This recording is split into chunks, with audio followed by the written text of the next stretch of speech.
क्या जीसस हिंदू थे? क्या जीसस क्राइस्ट सच में भारत से थे? आखिरकार सामने आया जीसस क्राइस्ट का हजारों साल पुराना वो सच जो उनकी जड़ें भारत और सनातन धर्म से जुड़े होने का सबूत देता है। हरे कृष्णा। आज की इस वीडियो में हम बात करेंगे सनातन धर्म, भगवान श्री कृष्ण और यीशु मसीह से जुड़े उस रहस्य की जिस पर आई एक रीसेंट डीएनए रिपोर्ट और रिसर्च ने आज पूरी दुनिया को हिलाकर रख दिया है। जीसस के भगवान श्री कृष्ण हिंदू धर्म और भारत से जुड़े जिस गुप्त रहस्य पर आज तक बात करना तक मना था, आज पूरी दुनिया के सामने उस रहस्य के पन्ने एक एक करके खुलने लगे हैं। हम बात कर रहे हैं यीशु मसीह के उस रहस्यमय कपड़े की जिसपे आज पूरी दुनिया की नजर है, जो उनके भारत से जुड़े होने के हजारों साल पहले की कहानी को बयां कर रहा है। आखिर क्या है इस कपड़े का सच? कैसे जुड़ा है ये हिंदू धर्म और भारत से? क्या सच में यीशु मसीह का था श्री कृष्ण से कोई संबंध? ये सब जानना चाहते हैं तो इस वीडियो के अंत तक बने रहें। आज पूरे सोशल मीडिया पर एक ही हेडलाइन छाई हुई है, यीशु मसीह और उनका भारत से संबंध। और ये खबर आई एक सनसनीखेज डीएनए रिपोर्ट के खुलासे के बाद। इस डीएनए रिपोर्ट में क्या था, आइए सबसे पहले गहराई से उसकी जांच पड़ताल करते हैं। तो ये रिसर्च हुई श्राउड ऑफ ट्यूरिन पर। ये एक अप्रोक्सीमेटली 4.4 मीटर लंबा लिनेन का कपड़ा है जिसपे एक ह्यूमन की फेंट इमेज बनी दिखाई देती है। माना जाता है कि इसमें जीसस क्राइस्ट को उनके जाने के बाद लपेटा गया था। आज भी इस कपड़े पर जीसस के बोन्स के ट्रेसेस देखने का दावा किया जाता है। क्रिश्चियनिटी में इस कपड़े को बहुत गहरा महत्व दिया गया है। इसे पवित्र आर्टिफैक्ट के रूप में देखा जाता है। साथ ही दुनिया के सबसे कंट्रोवर्शियल आर्टिफैक्ट्स में से भी एक है, क्योंकि जब 1988 में इस कपड़े की radio carbon dating 3 independent laboratories के थ्रू की गई, जिन्होंने इस कपड़े को 1260 से लेकर 1390 एडी के बीच का कपड़ा बताया, यानी जीसस के टाइम से 1200 साल बाद का। इसलिए उस टाइम कैथोलिक चर्च ने इसे ऑफिशियली जीसस का कपड़ा डिक्लेयर नहीं किया, पर फिर दोबारा इस क्लॉथ को एक होली सिंबल के रूप में अलाउ कर दिया गया। फिर 1532 में ये थोड़ा जल गया और इस पे काफी पैचेस लगाए गए। तो कुछ लोगों का ये भी मानना था कि कार्बन डेटिंग का डेटा गलत है, क्योंकि कपड़े के सैंपल पैच वाले एरिया से लिए गए थे जो न्यू था। पर अब 2026 में जो रिसर्च आई है वो इन सब से अलग है। ये रिसर्च की है इटली की यूनिवर्सिटी ऑफ पाडुआ ने। एंड इस डीएनए रिपोर्ट में सामने आया कि असल में इस क्लॉथ पर मल्टीपल डीएनए मौजूद हैं, आदमियों के, प्लांट्स के, एनिमल्स के। एंड इस कपड़े पे पाया गया 40% ह्यूमन डीएनए इंडियन एंसेस्ट्री से लिंक्ड है। यानी अगर ये क्लॉथ जीसस का ही है तो इन दो थ्योरीज में से कुछ सच हो सकता है। या तो जीसस इंडिया आए या इंडियन ओरिजिन से ही वो बिलोंग करते थे। और बस यही क्लेम्स आज आप सोशल मीडिया पर हर जगह देख रहे हैं।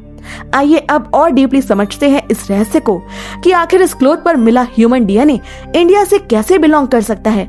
डीएनए रिसर्च में इस क्लॉथ पर एग्जैक्टली R1b3 हैप्लोग्रुप डीएनए मिला, जो इंडिया में सबसे कॉमन है। पर ऐसा कैसे हो सकता है? तो अब यहाँ से दो थ्योरी सामने आती हैं। पहली थ्योरी जो ये कहती है कि इस बरियल क्लॉथ को इंडिया में बुना गया था। इस थ्योरी में इस क्लॉथ को हमारी सिंधु घाटी सभ्यता यानी इंडस वैली सिविलाइजेशन से भी लिंक किया जा रहा है, जिसके अकॉर्डिंग इस लिनेन को इंडिया में बनाकर रोमन मार्गों के माध्यम से इसका व्यापार किया जाता था। इस थ्योरी में ये भी दावा किया जाता है कि हिंदोयन से मतलब सिंध क्षेत्र के वस्त्रों से है। अगर ये थ्योरी सच निकली तो यीशु मसीह और सिंधु घाटी सभ्यता के वंशों के बीच में एक गहरा संबंध स्थापित हो जाता है। हालांकि ज्यादातर एक्सपर्ट्स अभी भी यही मान रहे हैं कि सालों तक ये क्लॉथ अलग अलग लोगों के हाथों वर्ल्ड के अलग अलग हिस्सों में ट्रेवल करता रहा, इंक्लूडिंग इंडिया। बहुत सारे लोगों ने इसे छुआ।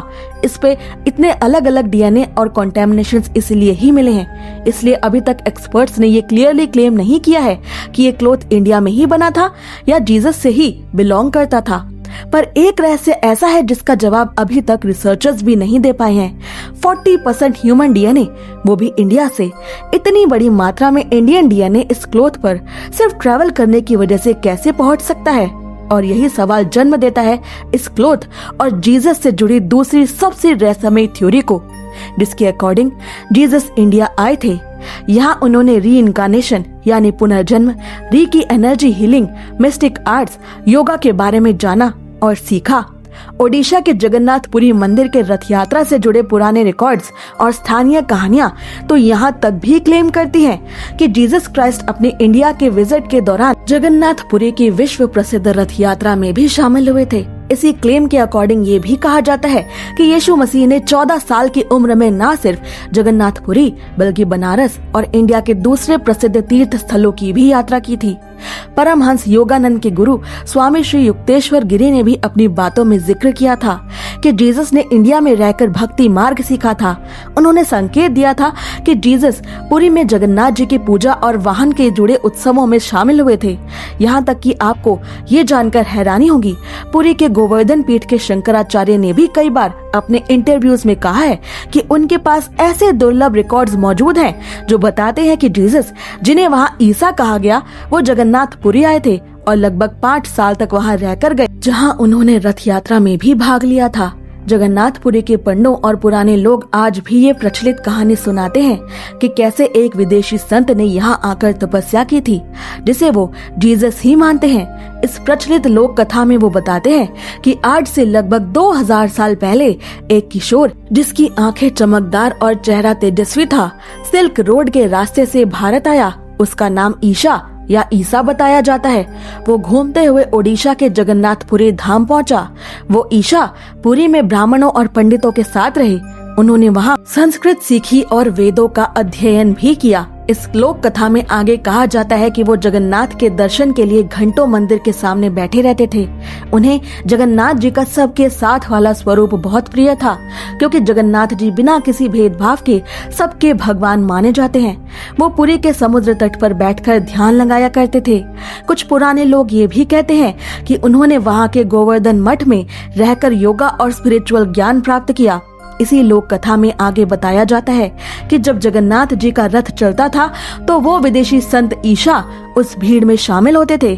उन्हें ये देखकर बहुत प्रेरणा मिली कि कैसे एक परम पिता परमेश्वर अपने घर से बाहर निकलकर गरीब और बीमार लोगों से मिलने आते हैं। माना जाता है कि जीसस ने जो गॉड इज लव और इक्वालिटी का संदेश दिया, उसकी नींव उन्होंने जगन्नाथपुरी की इसी परंपरा, इसी रथ यात्रा को देखकर रखी थी। और इस रहस्यमय क्लेम को हवा देती है ये बुक, जिसका नाम है the unknown life of Jesus Christ. इस बुक को 1894 में लिखा था रूसी यात्री और पत्रकार निकोलस नोटोविच ने। आपको बता दें कि ये एक ऐतिहासिक और धार्मिक किताब मानी जाती है, और यही किताब वो सनसनीखेज दावा पेश करती है कि जीसस क्राइस्ट ने अपनी जवानी के उन वर्षों के दौरान, जिनका कोई लिखित रिकॉर्ड मौजूद नहीं है, उस समय में भारत और तिब्बत की यात्रा की थी, जहां उन्होंने हिंदू धर्म और बौद्ध धर्म का अध्ययन किया था। यहाँ तक कि बाइबल में भी जीसस के 12 साल की उम्र से लेकर 30 साल की उम्र तक के कोई ऑफिशियल रिकॉर्ड्स मौजूद नहीं है कि अपने जीवन के इन सालों में आखिरकार जीसस क्राइस्ट कहाँ थे, उन्होंने क्या किया, आखिर अपनी जिंदगी के इन रहस्यमय सालों में कहाँ चले गए थे जीसस क्राइस्ट, क्यों किसी को उनका कोई पता नहीं चल पाया। ये बुक जीसस की जिंदगी के उन्हीं रहस्यमय 12 से 30 साल तक की आयु के खाली समय को भरने का काम करती है। इसी क्लेम के अकॉर्डिंग आज भी ये माना जाता है कि जीसस के जन्म और क्रिश्चियनिटी में प्रचलित बहुत सारी कहानियां असल में भगवान श्री कृष्ण के जन्म, उनकी जीवन लीला और हिंदू धर्म से प्रभावित यानी इंस्पायर्ड है। आपको फिर से बता दें, ये आज भी सिर्फ एक कॉन्स्पिरेसी थ्योरी है, जिस पर अभी भी पूरा आर्कियोलॉजिकल सच आना बाकी है। आपका यीशु मसीह और भारत से जुड़ी इस डीएनए रिसर्च पर क्या मानना है? कमेंट्स में अपनी राय जरूर बताएं। मिलते हैं सनातन धर्म के रहस्य से जुड़े अगले वीडियो में। तब तक के लिए जय जगन्नाथ, हरे कृष्णा।